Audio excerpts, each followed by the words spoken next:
মৌল অফ কুকিংয়ে আপনাদের সকলকে স্বাগত। আমি মৌ আজ চলে এসেছি একটা ভিন্ন স্বাদের রেসিপি নিয়ে, যেটা সম্পূর্ণ দিদা শেখাবে। সকাল সকাল ঘুম থেকে উঠে দিদার সাথে আমি হোগলা বনে চলে এসেছি। আর দিদা দেখলাম এই হোগলা ফুলগুলো কেটে নিচ্ছে। এই রেসিপিটি খাইয়েই নাকি দিদার শাশুড়ির মন জয় করেছিলেন। তো সেই গল্পটা শুনবো আমরা, কিভাবে মন জয় করেছিলেন। তবে ভিডিওটি স্কিপ না করে পুরোপুরি ভিডিওটি দেখার অনুরোধ রইল। হোগল গুড়ের পায়েস একটি বাঙালির মিষ্টির মধ্যে একটি জনপ্রিয় রেসিপি। এর মূল উপকরণ হলো হোগল গুড়ি, সিদ্ধ চাল, নারকেল ও চিনি, যা দিয়ে সুস্বাদু পায়েস তৈরি করা হয়। এর তীব্র সুগন্ধ ও মিষ্টি স্বাদের কারণেই কিন্তু অনেকের কাছেই প্রিয়। হোগল ফুলগুলো তোলা হয়ে গেছে, এবার বাড়ির দিকে যাচ্ছি। এই যে সেই হোগল ফুল, এটাকে ঝেড়ে এর পরাগটাকে বের করে নেওয়া হবে। এর পরাগটাকেই বলা হয় হোগল গুড়ি। এটা দিয়েই পায়েস তৈরি হবে। ঝাড়তে ঝাড়তে দিদা আমাকে বললেন, শোনো মাতারে, বিয়ের আগে রান্না বান্না ভালো করে শিক্ষা নাও কিন্তু, না হলে শ্বশুর শাশুড়ি দুইজনের হাতেই কেন খাইবা। কি যে বলো দিদা। হাসছো না বাসা, সত্য কথাই কইতাছি। যখন আমার নতুন বিয়া হয়েছিল, তখন এই রান্না দিয়েই শাশুড়ির মন জয় করছিলাম। গরিব ঘরের মাইয়া আমি, বিয়া হলো এক ধনী পরিবারে। দিদি শাশুড়ি পছন্দের নাত বউ আমি। শাশুড়ি বিশেষ পছন্দ করতেন না। একদিন শাশুড়ির বিরাট অসুখ করলো, কিছুই খাইতে পারতেছেন না। কি করি ভাবতে ভাবতে হঠাৎ এই হোগলগুড়ি পায়েসের কথা মনে পড়লো।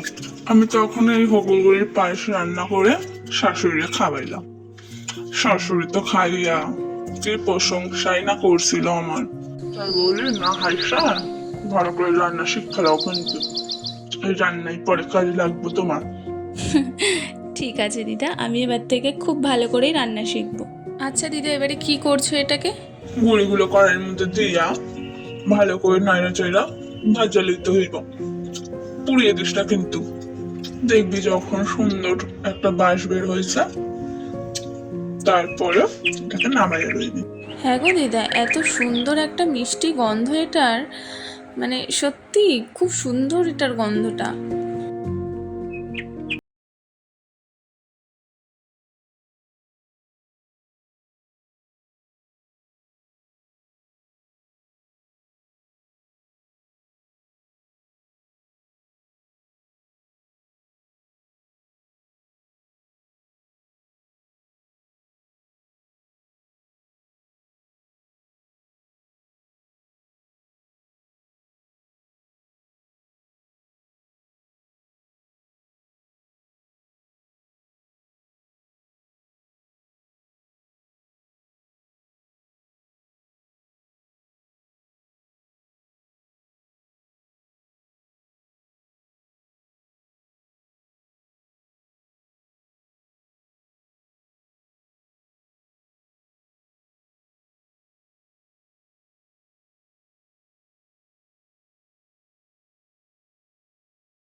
মতন চিনি দিয়া দিবি, তবে ভালো করে নাইড়া চাইড়া দিবি।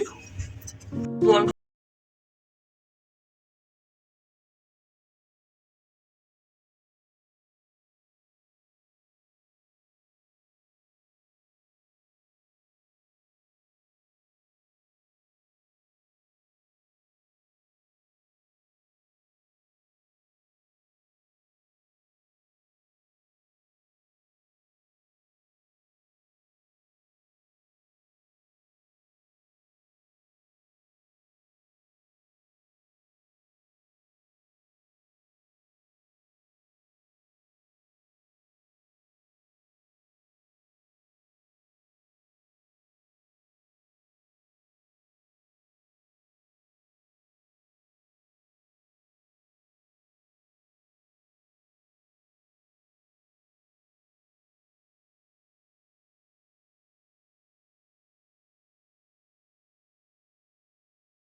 আর এত সুন্দর গন্ধ, সত্যি মানে মন ছুঁয়ে যাবে। তো এরকমভাবে বকুলগুড়ির পায়েস রান্না করুন আর আপনারা খান, আর আমাকে কমেন্টে জানান আপনাদের কেমন লাগলো, আর দিদার স্টোরিটা শুনতে কেমন লেগেছে অবশ্যই আমাকে কমেন্ট করে জানাবেন। আমার রান্নাগুলি যদি ভালো লেগে থাকে তো লাইক, কমেন্ট, সাবস্ক্রাইব অবশ্যই করে নেবেন। Thank you for watching.